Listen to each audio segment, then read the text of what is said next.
Всем привет! Вы на канале Ботан IT и с вами Саня.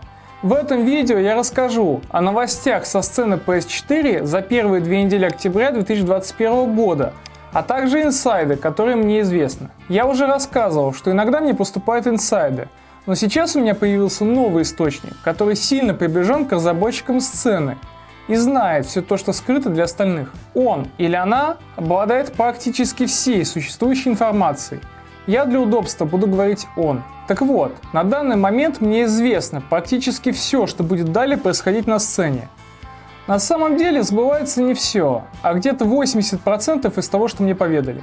Первоначально мне рассказали, что в прошивке 8.52 есть исправления, которые могут затруднить ее взлом, и даже кратко описали какие. Однако эта тайна продержалась недолго, потому что уже 12 октября про это рассказал Закоксао. Точнее, кратко упомянул. В частности, он сказал, что ядро 8.52 и 9.0 практически идентичны, поэтому то, что слил Ктурт, вероятно относится к прошивке ниже, и не факт, что это kernel exploit. Также в этой прошивке есть фиксы, которые относятся к HTTPS сайтом. Также Закоксао упомянул, что взлом вероятен на прошивку 8.50 или ниже, хотя далее в комментариях пояснил, что он имел в виду 8.03.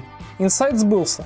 Из-за чего такая путаница? Одни говорят про 8.03, а другие про 8.50 и 8.52. А дело в том, что, вероятно, есть два взлома под каждую из них. Об этом также рассказал инсайдер. Косвенно это было подтверждено дважды. Вот первое подтверждение. Его сделал Слэсгови. Оно согласуется со словами Закоксао. А вот второе, которое подтверждает первое. Вероятно, то, что есть на 8.52, просто еще не слито и находится в привате. Я предполагаю, что это из-за того, что оно возможно работает на 9.0, но это лишь мое предположение. Инсайдер об этом ничего не говорил. Этот инсайд тоже сбылся.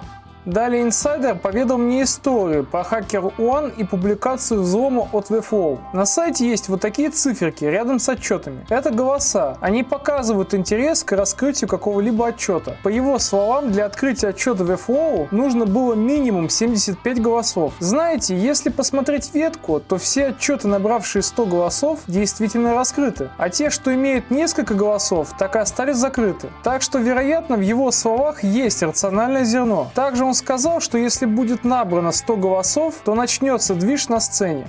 Я человек простой. Сказал про это вам во вкладке сообщества. Причем сделал это в 23 часа по московскому времени. Думал, возможно, за месяц соберем нужное количество. Как же я ошибался. Цифры голосов прибавлялись буквально на глазах. Такой активности я не ожидал. Это был глобальный пуш. Нашему русскоязычному комьюнити удалось то, чего не сделал никто другой. Мы доказали, что этот отчет нам всем очень интересен. Эту активность заметили в том числе и забугорные ресурсы. Это война! В комментариях писали, что на 4PDA ребята тоже подключились к этой теме. В 14:00 по московскому времени следующего дня нужное количество было собрано. Менее чем за 15 часов. И это учитывая, что пост я публиковал ночью. Это было невероятно. Я не ожидал. Спасибо всем за участие. По словам инсайдера, никто не ожидал подобного, особенно парни на HackerOne. Реакция была следующая. What the fuck is this? Сразу после этого появился слив от Sony. Вот и не верь после такого теории. Была слита TestKit прошивка версии 8.0 и WebKit Exploit. Позже оказалось, он работает только в браузере Safari и не работает на PS4. Это потому, что в браузере PS4 отключена замена для плагина QuickTime. Конечно, только голосов недостаточно. Из слов инсайдера, после набора нужного числа начинается отсчет 120 дней, после которого уже и должен быть раскрыт этот самый отчет.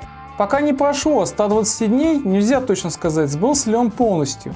К тому же инсайдер сказал, что скоро на HackerOne закроют свободную регистрацию, а этого пока так и не случилось. Но на этом история не закончилась, и движ продолжился. 14 октября была найдена новая потенциальная уязвимость WebKit. Даже был собран хост для проверки. Инсайдер говорит, что эта проверка неубедительна и по сути пока ничего не доказывает. И он прав. На данный момент это лишь потенциальная лазейка, которая возможно приведет к рабочему WebKit эксплойту. Проверка показывает, что работает на всех прошивках вплоть до 8.52. С 9.0 пока не совсем понятно. Сначала все писали, что не работает.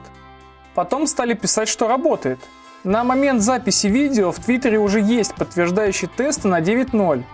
В том числе и на PS5 с прошивкой 1.02 или ниже. Тут я не совсем понимаю, кому верить, а кому нет. Ясно только, что на последней прошивке PS5 эта уязвимость точно закрыта. Если выйдет нормальный WebKit, то владельцы 7.02 и 7.55 получат улучшение стабильности активации. Тот WebKit, что есть сейчас на эти прошивки, пытается угадать рандом. Из-за этого такое большое количество ошибок оперативной памяти.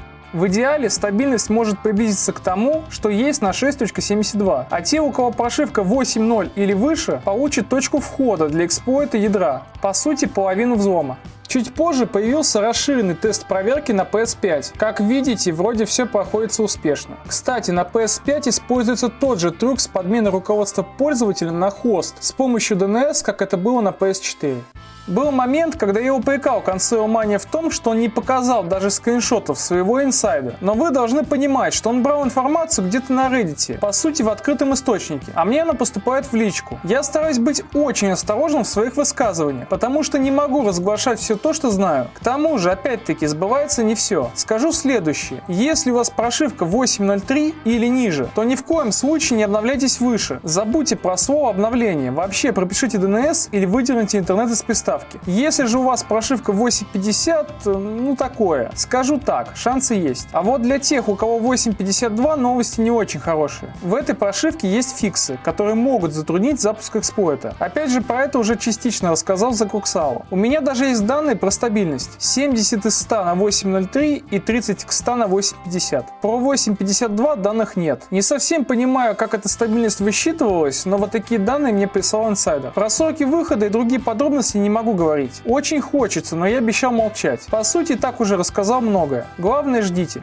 На этапе монтажа появились вот такие твиты. Закоксало пишет, что, мол, 8.50 и выше нет исправления ядра, поэтому взлом стоит ждать не выше, чем на 8.03. Теперь стало понятней, почему инсайдер очень неохотно говорил о 8.50 и отказывался что-либо писать про 8.52. На мне сейчас большая ответственность, потому что меня уже цитируют на многих тематических ресурсах. История с голосами это четко показала. Очень стрёмно ошибиться или сказать что-то не так. Ребята, это лишь инсайд, и он чересчур какой-то сладкий, что ли. Да, то, что говорил этот человек, сбывалось. Но, как вы понимаете, всегда может что-то пойти не так.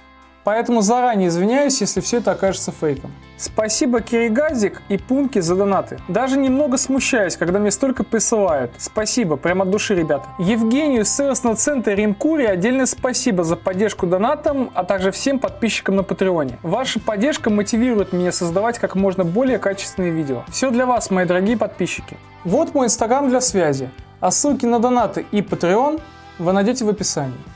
И как всегда, спасибо за просмотр.